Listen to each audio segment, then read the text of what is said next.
foi chamado de um homem segundo o coração de Deus. Mas quando ele errava, quando ele pecava, ele não passava a mão, não. Passava a mão, não.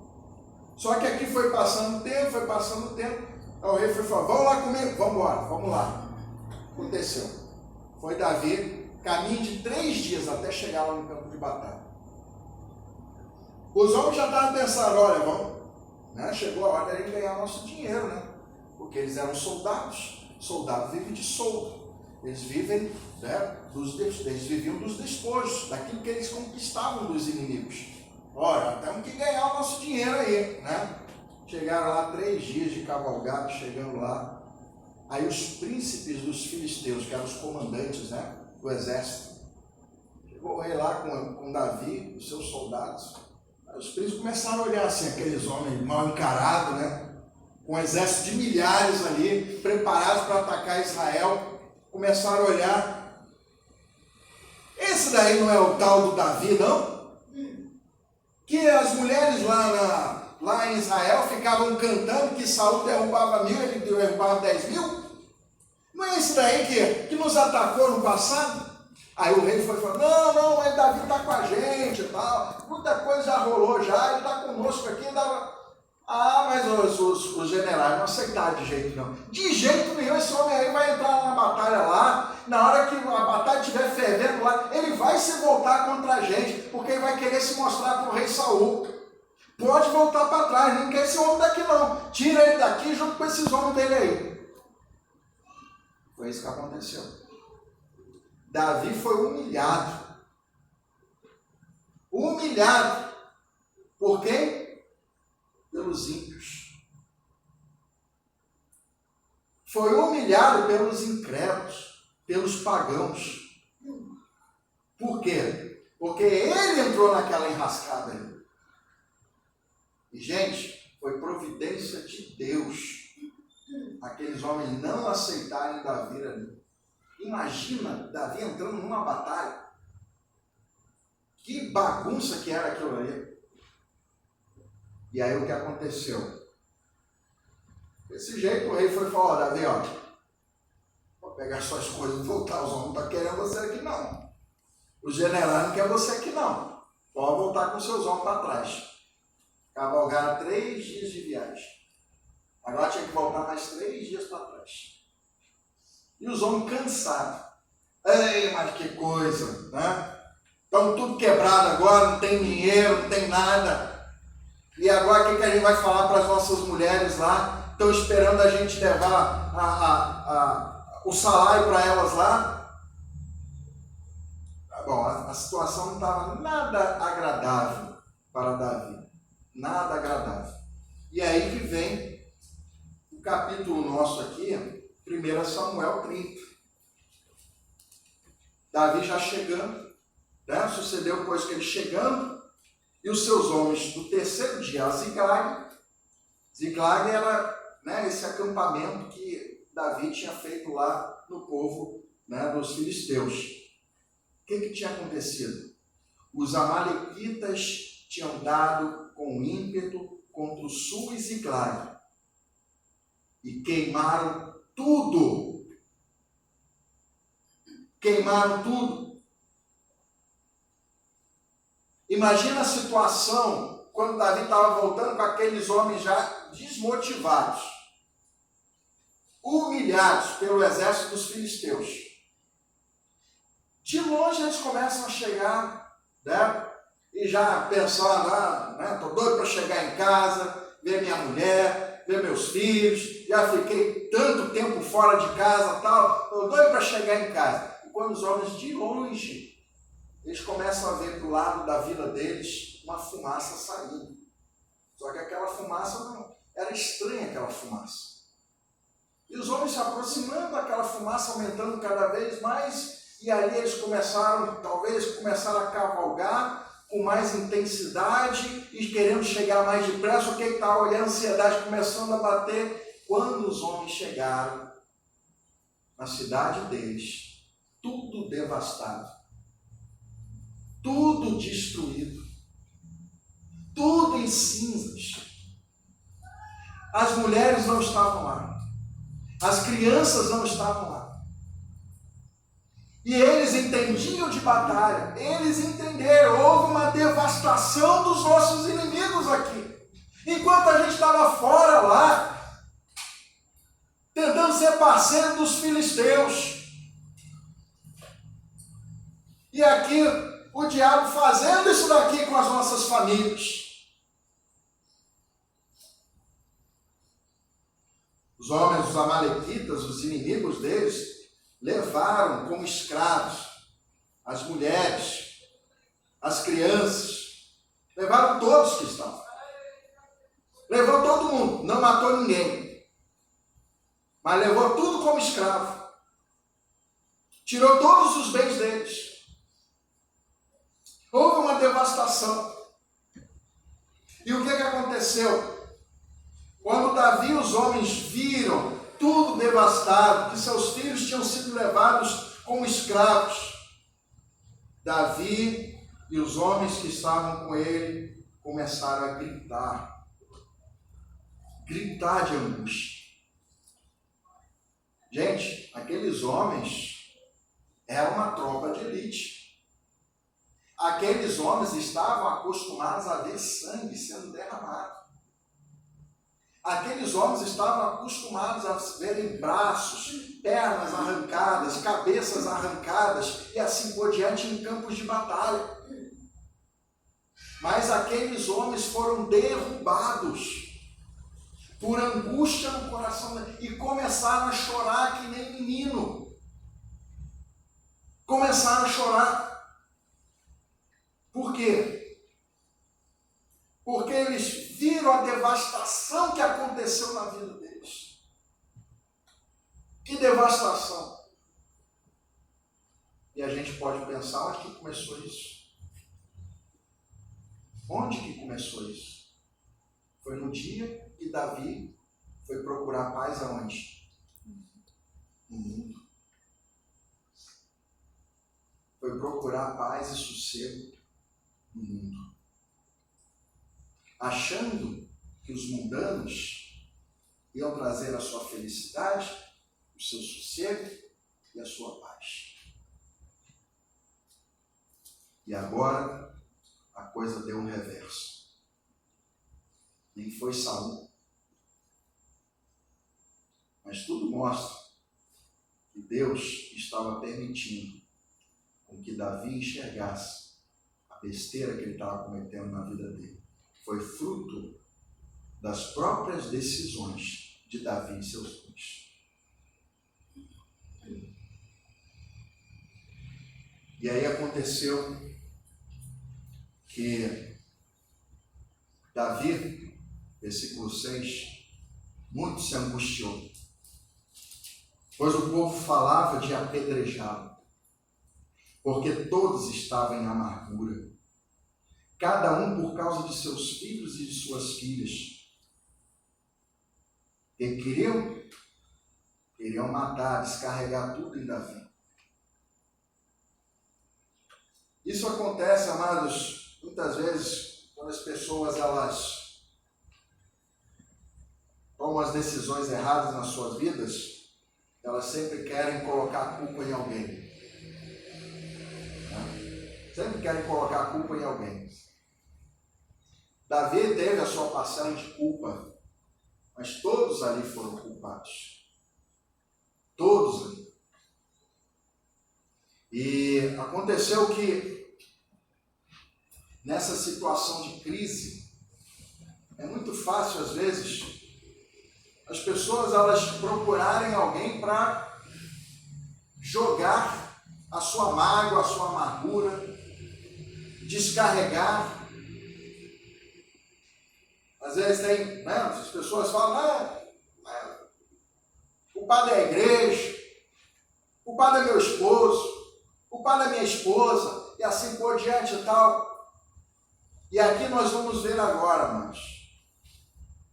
Davi, ele era um pecador, mas também ele era um homem segundo o coração de Deus. Isso é um exemplo para as nossas vidas de que o quê? Nós perfeito é Jesus. E por isso que nós adoramos Jesus. Por isso que Jesus é o nosso Salvador. Porque Jesus é impecável.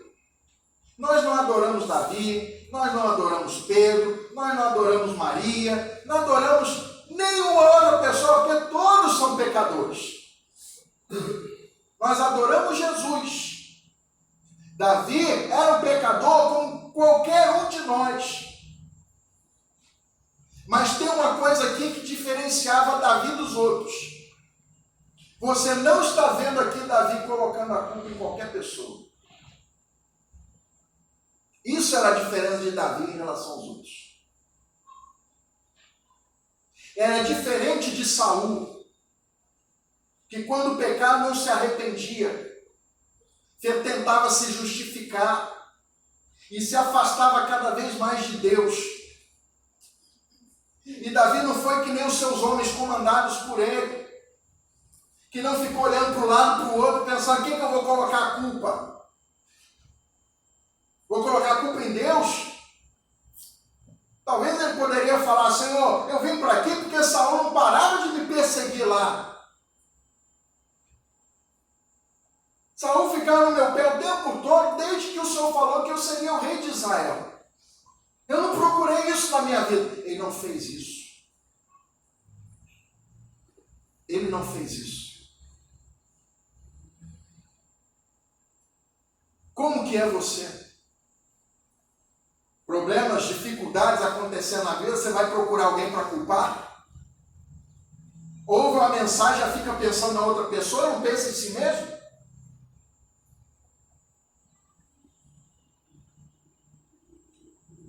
Davi era diferente, ele era um homem segundo o coração de Deus. Não quer dizer que ele não pecava, mas quando Deus mostrava para ele o pecado, ele abaixava a cabeça. Ele abaixava a cabeça. Ele não tentava se justificar. Ele não tentava ficar jogando pedra nos outros, como seus homens quiseram fazer com ele. E aí, enquanto os homens queriam com amargura, com raiva, deprimidos, querendo descarregar a sua raiva em cima dele, o que Davi fez? Final do versículo 6. Porém, Davi se reanimou no Senhor, seu Deus. Se reanimou no Senhor, seu Deus. Essa é a diferença entre o soldado e o rei. E tem uma historinha, né? Uma historinha que contam aí, que uma vez o diabo queria aposentar, né? Você já ouviu essa história aí? O diabo queria se aposentar. Aí o diabo começou a falar lá para os seus demônios lá: eu vou me aposentar. Vou me aposentar e vou começar a vender todas as minhas armas que eu usei contra os homens, contra os cristãos. Eu vou começar a vender todas as minhas armas. Tá bom? Quem quiser comprar, eu estou vendendo. E aí ele começou a vender as armas dele, né? Começou a falar: quem quer comprar a mentira? Aí eu dou tanto, né? Quem quer comprar as drogas? Tanto. E aí os vícios, né? O erotismo, a pornografia e assim por diante. E começou a inveja, e começou a vender todas as armas dele. Aí numa hora o diabo foi e falou: olha, essa aqui eu não vendo. Essa eu não vendo de jeito nenhum. Essa aqui eu vou guardar para mim, porque essa é das mais eficientes que eu tenho. Essa daqui é o meu xodó. Essa arma aqui, contra os cristãos, contra o povo de Deus. Essa é o meu xodó. Então essa eu não vendo. Que arma é essa daí? Ele foi e falou: essa arma se chama o desânimo.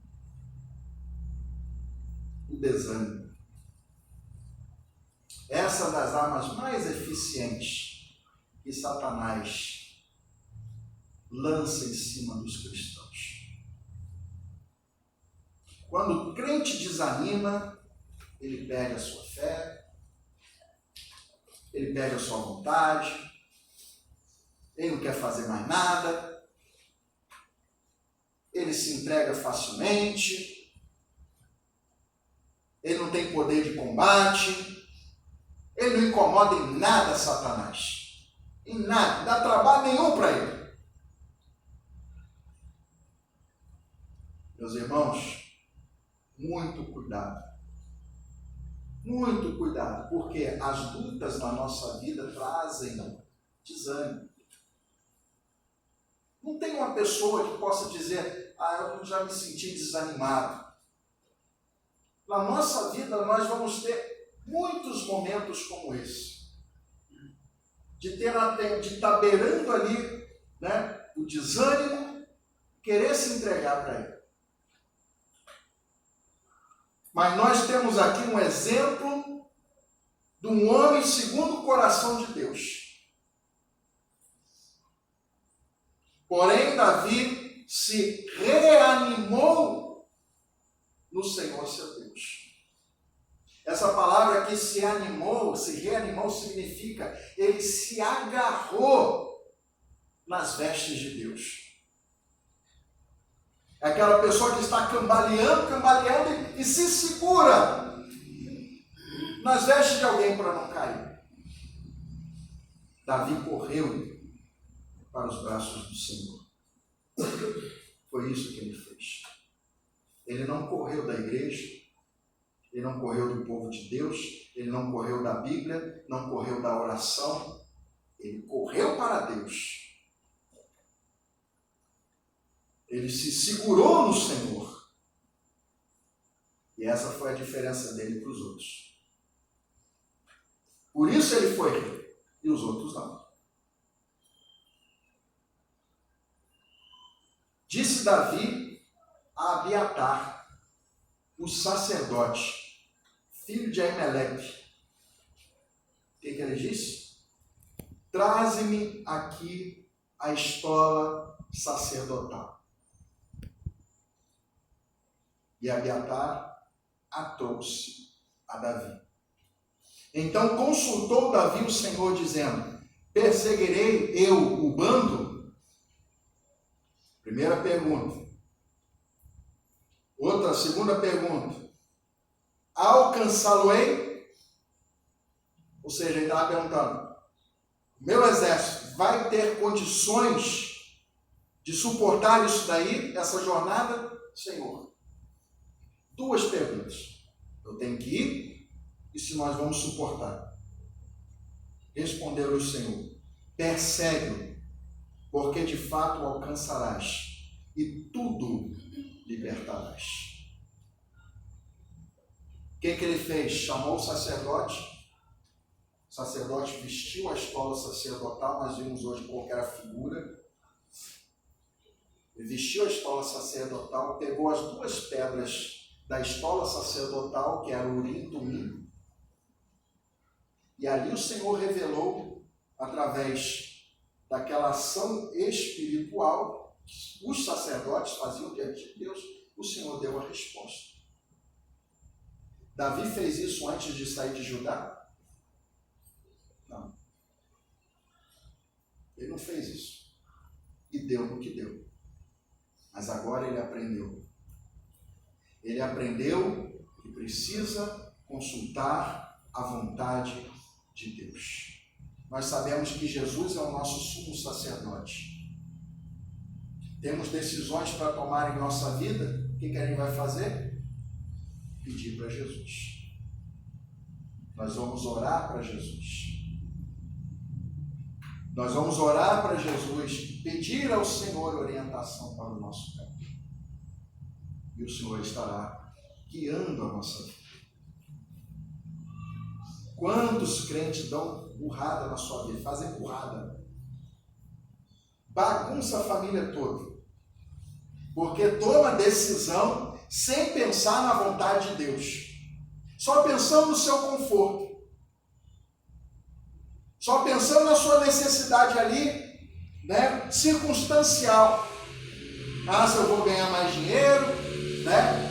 Se eu vou ter isso, vou ter aquilo, se vai melhorar a minha vida, se vai trazer mais conforto para a minha vida e assim por diante. Davi estava tentando melhorar a situação da sua vida. Só piorou. Só piorou. Foi anos para chegar nisso daqui. Mas os anos vão se passando. E se olhar para trás, foi certo eu procurar somente a minha vantagem? Foi certo isso? Davi agora estava entendendo. Em toda situação ele tem que buscar a vontade de Deus. Chamou o sacerdote, Deus falou através do sacerdote: pode ir, Davi. O Senhor está contigo agora. Agora ele podia ir. E Davi pegou os seus soldados, começaram a correr. Pegaram no meio do caminho lá, né? Onde você está? Não, acabei de vir do acampamento dos amalequitas, tal, fugi deles lá. Onde que eles estão? Estão para tal lugar. Correram atrás dos homens lá, tal. Quando alcançaram os amalequitas, devastaram os inimigos deles. Acabaram com os amalequitas. E o que aconteceu?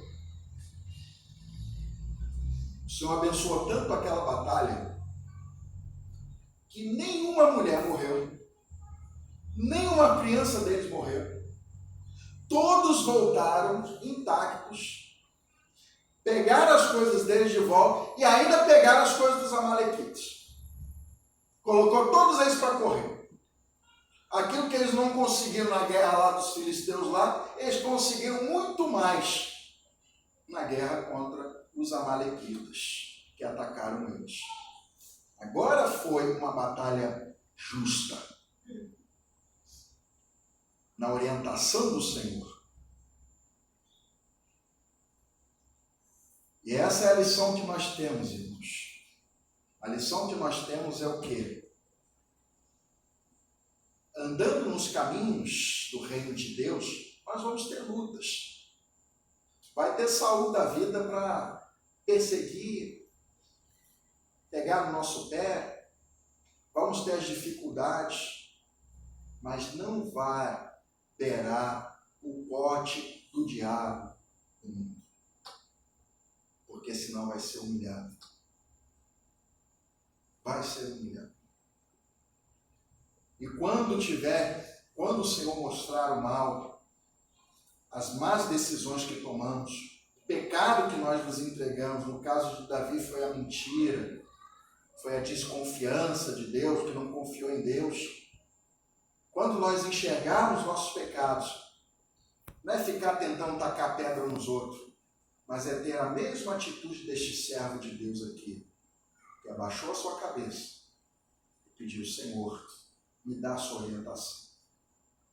Não ficou acusando os outros, não ficou acusando Deus, colocando a culpa em ninguém, mas simplesmente assumiu sua responsabilidade diante de Deus. E aí se tornou o rei de Israel. Irmãos, busquemos a estola sacerdotal de Jesus. Que Jesus nos oriente nas nossas decisões. Ele seja o guia das nossas vidas. E assim iremos trilhar os caminhos da vitória de Deus. Amém?